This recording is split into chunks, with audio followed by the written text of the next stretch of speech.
Hai, selamat pagi saudara. Kita berjumpa di Sapa Kalbar bersama saya, Petronella Yani. Nah saudara, seperti biasa selama 30 menit ke depan kami akan menghadirkan sebuah perbincangan hangat untuk Anda.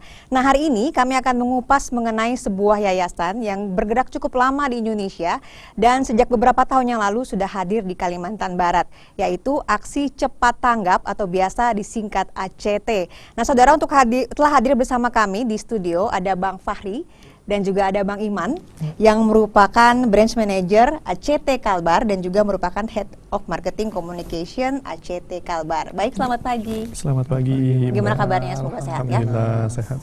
Baik, kita hari ini akan berbincang dan mengupas ya.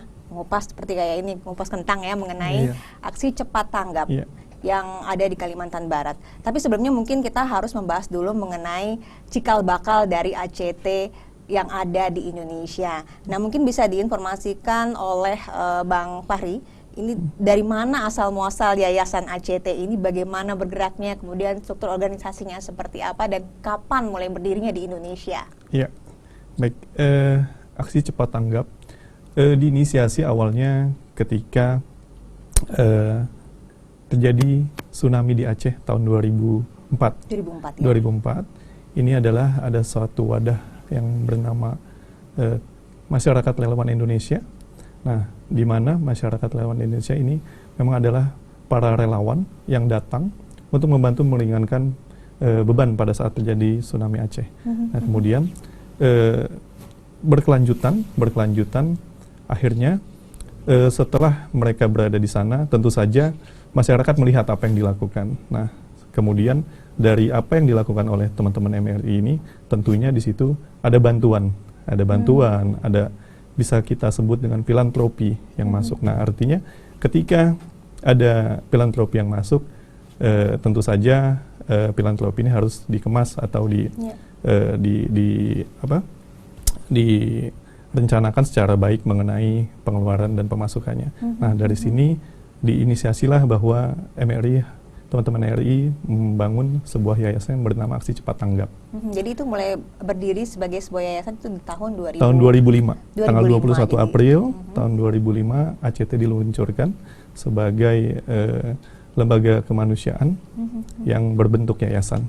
Seperti itu. Jadi waktu itu yang dipilih langsung adalah Aksi Cepat Tanggap. Kenapa yang dipakai atau digunakan itu Aksi Cepat Tanggap? Ada pertimbangannya mungkin? Ya, jadi kenapa disebut Aksi Cepat Tanggap?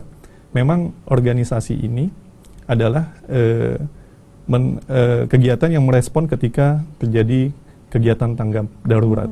Nah, jadi memang akhirnya disebutlah ini Aksi Cepat Tanggap, seperti itu. Jadi seperti namanya harus cepat dan tanggap, harus cepat dan tanggap. Baik, ini cikal bakal dari Masyarakat Relawan Indonesia MRI yang pada saat itu ada bencana secara nasional, skala internasional malah betul.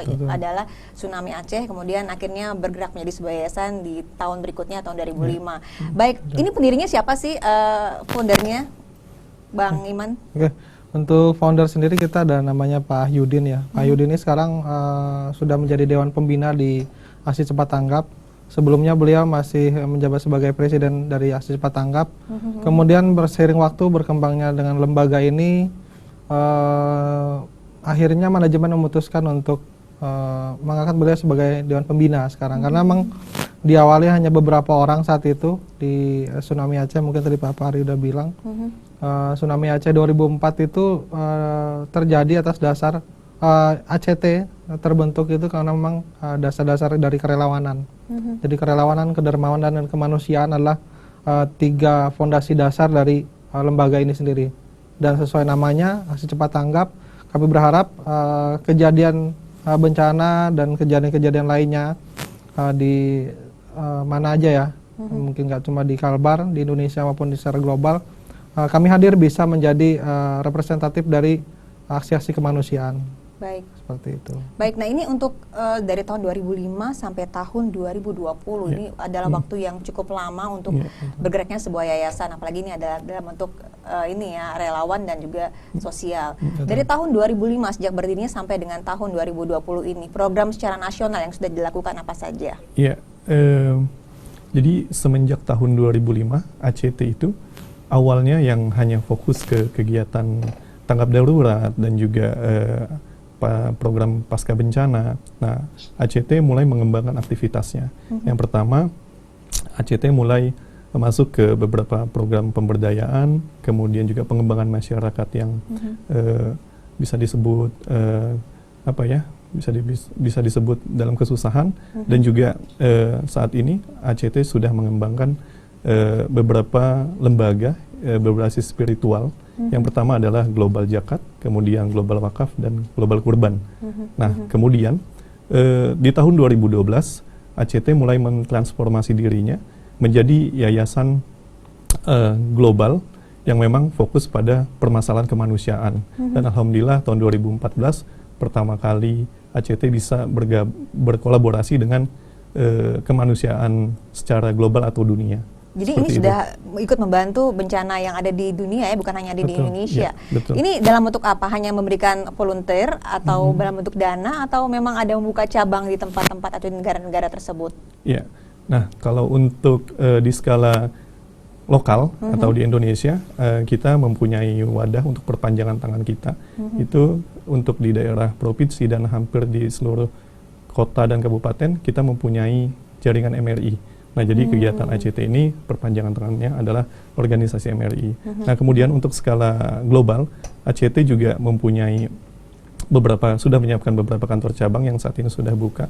Ada beberapa di negara seperti di Kanada, kemudian Australia, Turki, kemudian juga di daerah Asia, Oseania, dan juga di Timur Tengah.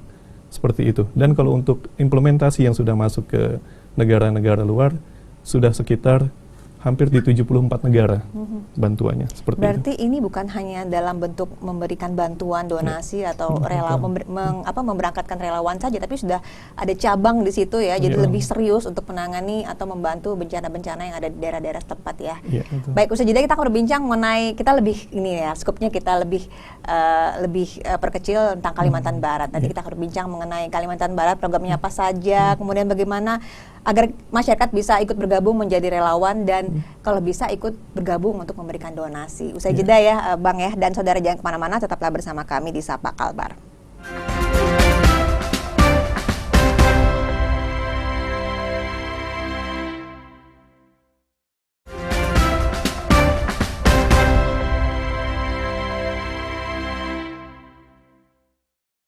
Saudara, Anda masih bersama kami di Sapa Kalbar dan masih bersama dengan Bang Fahri dan Bang Iman dari Aksi Cepat Tanggap atau ACT Branch Kalimantan Barat. Nah, tadi kita sudah berbincang di skala nasional, itu sudah apa saja kegiatannya, kemudian siapa pendirinya, dan ternyata sudah melebar ke beberapa negara-negara ya.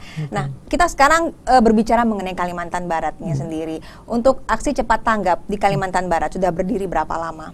Ya, di bulan April tahun 2019 ACT membuka kantor cabangnya di Kalimantan Barat. Alhamdulillah ini sudah masuk ke tahun kedua. Tahun kedua ya? Iya. Ini tahun kedua, berarti masih bisa dikatakan masih sumur jagung. Masih sumur jagung. Nggak juga sih jagung ya, udah sumur padi lah kali ya. Nah, ini apa saja kegiatan yang sudah dilakukan sampai dengan hari ini? Mungkin Bang Iman bisa menambahkan. Oke, kalau untuk sampai dengan saat ini, jadi memang setelah berdirinya ACT Kalimantan Barat sendiri dari 2019 April sampai dengan saat ini cukup banyak.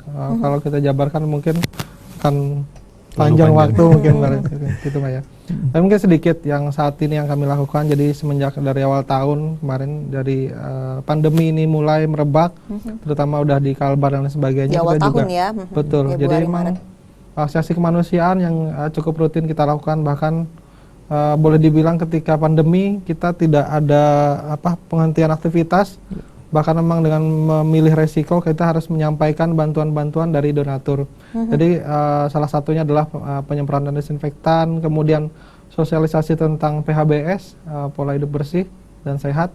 Kemudian ada juga operasi makan gratis, makanan siap saji ke beberapa tim medis, dan pendistribusian APD ke rumah sakit rujukan. Apalagi ya, setelah itu ada cukup banyak juga operasi beras gratis. Nah, sampai dengan masuk di Lebaran, kita juga pendistribusian zakat fitrah. Kemudian berlanjut lagi momen di kurban, kita juga pendistribusian kurban. Dan sampai dengan hari ini kita ada namanya program update, kita ada Gerakan Nasional Lumbung Sedekah Pangan, Mbak.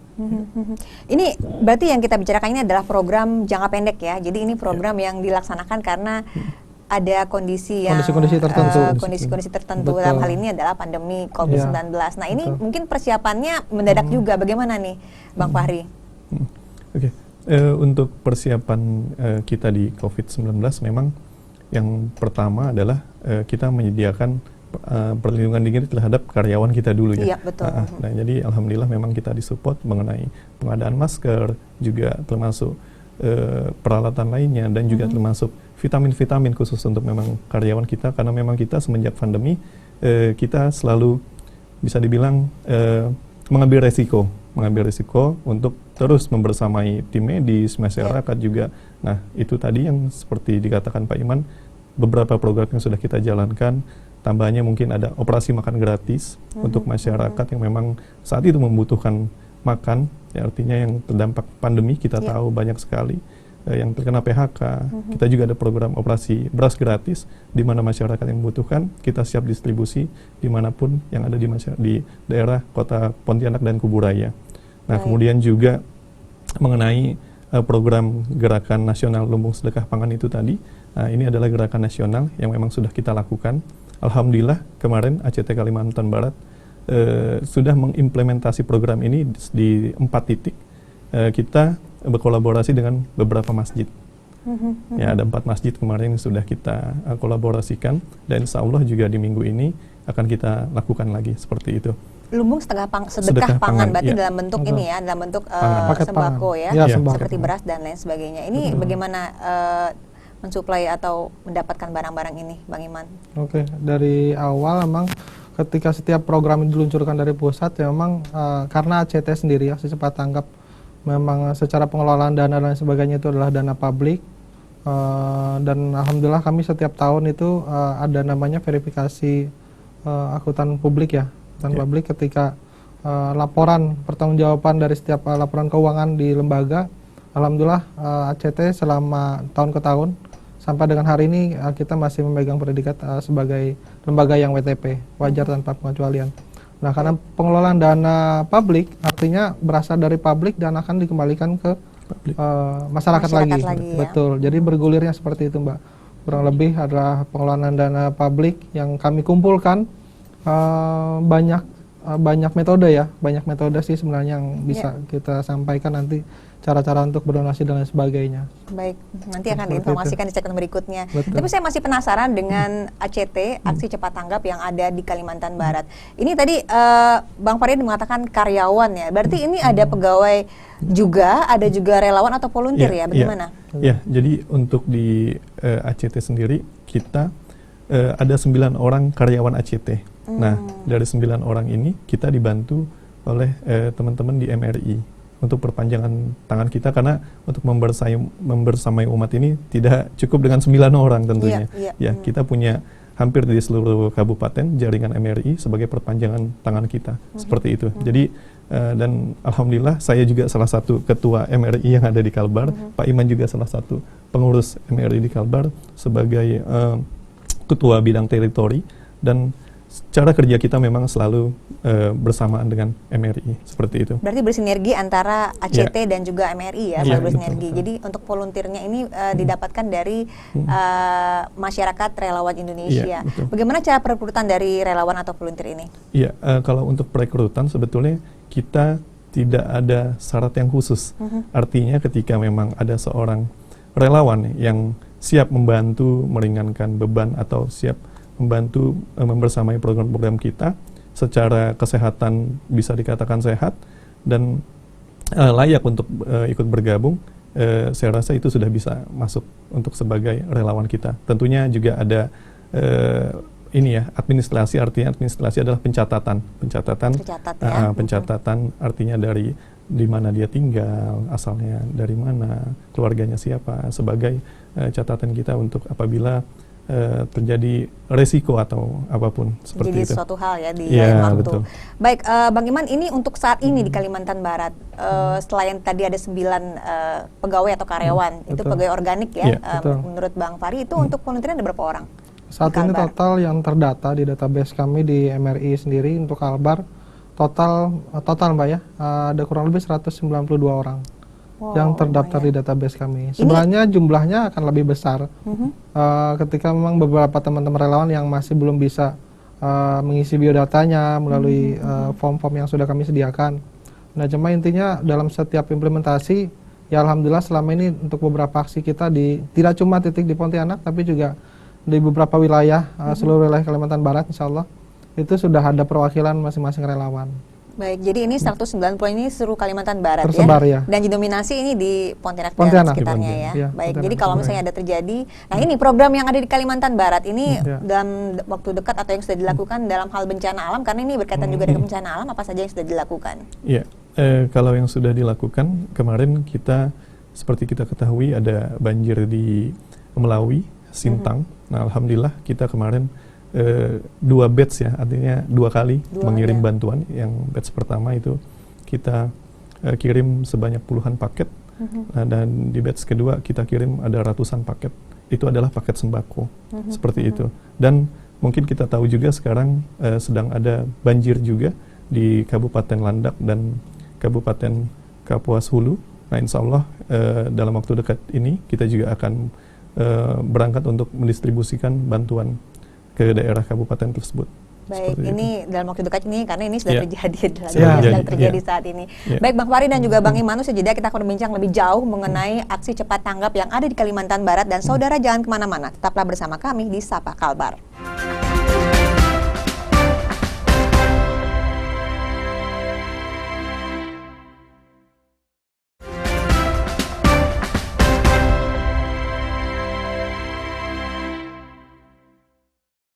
Saudara, terima kasih Anda masih bersama kami di Sapa Kalbar. Kami masih berbincang mengenai aksi cepat tanggap di Kalimantan Barat bersama dengan Bang Fahri dan juga Bang Iman. Tadi kita sudah berbincang mengenai beberapa program ya, bukan semua program yang ada di Kalimantan Barat untuk aksi cepat tanggap ini. Tadi ada lumbung sedekah pangan, itu berkaitan dengan pandemi COVID-19, kemudian juga ada bencana alam banjir yang di Melawi dan dalam waktu dekat ini di Landak. Mungkin juga ada beberapa lagi program-program lain yang ingin disampaikan pada kesempatan kali ini. Mungkin dari Bang Iman dulu. Oke, baik. Terima kasih Mbak untuk program update saat ini. Selain tadi mungkin kita membahas juga tentang emergency response ya, terhadap darurat kebencanaan dan lain sebagainya. Saat ini kita ada di depan kita sudah ada namanya Secanting Beras. Secanting Beras. Jadi program Secanting Beras ini adalah program turunan dari implementasi dari program lumbung sedekah pangan. Jadi bentuknya adalah secanting beras. Yang kenapa canting? Jadi kita berangkat dari istilah lokal, kearifan lokal yang kami angkat. Canting ini kan sebenarnya cukup populer dulu ya, zaman dulu di Kalimantan Barat. Sebuah tempat untuk menakar beras untuk memasak. Nah, alasan inilah yang menjadi dasar kami ingin mengembalikan ini, bahwa dengan secanting beras saja maknanya kita bisa berdonasi. Bahkan cuma dengan secanting beras kita bisa berdonasi. Nah, berapa nilai besaran donasinya? Jadi program ini adalah kemitraan, Mbak. Jadi kemitraan perorangan maupun kemitraan donatur publik ataupun kemitraan ya. Jadi setelah bisa ke korporasi, yayasan, instansi, dan lain sebagainya. Nah, program ini kami jalankan start di awal September kemarin. Jadi baru beberapa hari berjalan. Dengan satu canting beras seharga Rp5.000, masyarakat sudah bisa berdonasi. Jadinya semua bisa terlibat dalam program ini. Dan kenapa beras? Jadi beras ini memang kami implementasikan sebagai bantuan yang sangat mudah didapat ya. Kita juga cukup tersedia, cukup banyak ini. Dan perlu dicatat juga, beras yang kita ambilkan untuk donasi ini adalah beras dari petani lokal. Jadi program ini pemberdayaan dari petani lokal, kemudian disebarkan dalam bentuk donasi, kemudian nanti hasil donasinya akan dikembalikan menjadi lumbung-lumbung sedekah pangan di setiap titik yang kami sebarkan. Baik, jadi ini distribusinya itu ada ditentukan titik-titiknya ya. Betul. Kemudian nanti ini ya masyarakat diajak untuk membeli lah istilahnya seharga Rp5.000 per satu canting ya. Satu canting. Baik, ini adalah program yang cukup menarik. Ini ada ini juga ya kearifan lokalnya juga. Lokalnya, betul. Karena menggunakan canting. Banyak anak-anak yang saat ini nggak tahu apa itu canting. Betul. Ya. Baik, ini program turunan dari lumbung sedekah pangan. Kalau untuk program lainnya yang dalam bentuk kemitraan dengan masyarakat ada lagi, Bang? Ya, saat ini memang kita juga ada program yang namanya sedekah Sahabat Umi. Jadi sedekah sahabat. sedekah usaha mikro Indonesia. Nah, jadi lebih familiar disebut dengan program Sahabat Umi. Jadi singkat ya. Jadi usaha mikro Indonesia. Ini adalah program sedekah untuk modal usaha kepada ibu-ibu yang membutuhkan. Jadi kita tahu sekarang di saat pandemi banyak sekali para pekerja, khususnya bapak-bapak yang terkena PHK. Nah, seperti itu. Nah, di sini ACT melihat ini dan membuat program. Nah, jadi program ini adalah kita memberikan sedekah modal usaha secara cuma-cuma kepada ibu-ibu yang membutuhkan dan yang sudah mempunyai usaha. Nah, seperti itu. Alhamdulillah kemarin hampir 60 penerima manfaat yang sudah kita salurkan, dan dari program ini berkelanjutan. Saat ini juga insya Allah akan kita luncurkan di tanggal 25 yang namanya program wakaf modal usaha. Wakaf modal usaha. Iya, wakaf modal usaha. Jadi program ini adalah pinjaman untuk modal usaha besarannya 2-5 juta. Tetapi program ini dananya tadi yang kita sedekahkan harus dikembalikan. Tetapi ini tidak ada bunga, tanpa denda, bunga, dan penalti. tidak seperti ada itu. embel-embel seperti itu ya. Betul, dan program ini adalah berbasis spiritual karena kita akan melakukan program ini kemitraannya dengan beberapa masjid. Kenapa masjid? Memang saat ini ACT menilai masjid adalah sebagai salah satu tempat masyarakat sebagai wadah untuk bisa membangkitkan ekonomi umat. Seperti itu. Baik, ini program yang khusus di Kalimantan Barat ya, memang benar-benar dilakukan dan diprogram untuk Kalimantan Barat ya. Betul. Baik, dari berbagai atau beberapa program yang sudah dilaksanakan, termasuk kegiatan-kegiatan darurat seperti bencana alam ya. Ini kan membutuhkan dana yang tidak sedikit ya. Tadi ada diinformasikan sedikit mengenai kemitraan, di mana kita harus memberi satu canting seharga Rp5.000, tapi mungkin itu tidak cukup ya. Nah, ini mungkin ada donasi yang lebih ya bermanfaat ya, yang bisa disalurkan kepada ACT. Mungkin bisa diinformasikan kepada masyarakat juga bagaimana caranya. Baik, kami informasikan untuk untuk cara berdonasi sendiri sebenarnya sangat simpel. Jadi kita ada kantor perwakilan kita di cabang kita di Jalan Putri Chandramidi nomor 29 Pontianak. Insya Allah tempat yang cukup mudah diakses ya, jadi di tengah kota. Kemudian untuk metode-metode lainnya bisa melalui nomor rekening. Jadi kalau nomor rekening itu sudah berdasarkan masing-masing yayasan. Untuk Yayasan Aksi Cepat Tanggap sendiri kita ada nomor rekening BNI Syariah di nomor 6605 kali 812. Itu untuk nomor rekeningnya. Kemudian atau bisa juga berdonasi melalui media sosial kami, ada Instagram, kemudian ACT Kalbar ya Instagramnya, kemudian ada Facebook juga, fanspage berupa Aksi Cepat Tanggap Kalimantan Barat. Di situ bisa mendapatkan informasi bukan hanya cara berdonasi, tetapi juga aksi-aksi yang sudah kami lakukan. Jadi semacam laporan implementasi setiap kegiatan dan aksi yang kami lakukan. Kemudian ada juga kita mempunyai website untuk di internal sendiri, adanya indonesiadarmawan.id.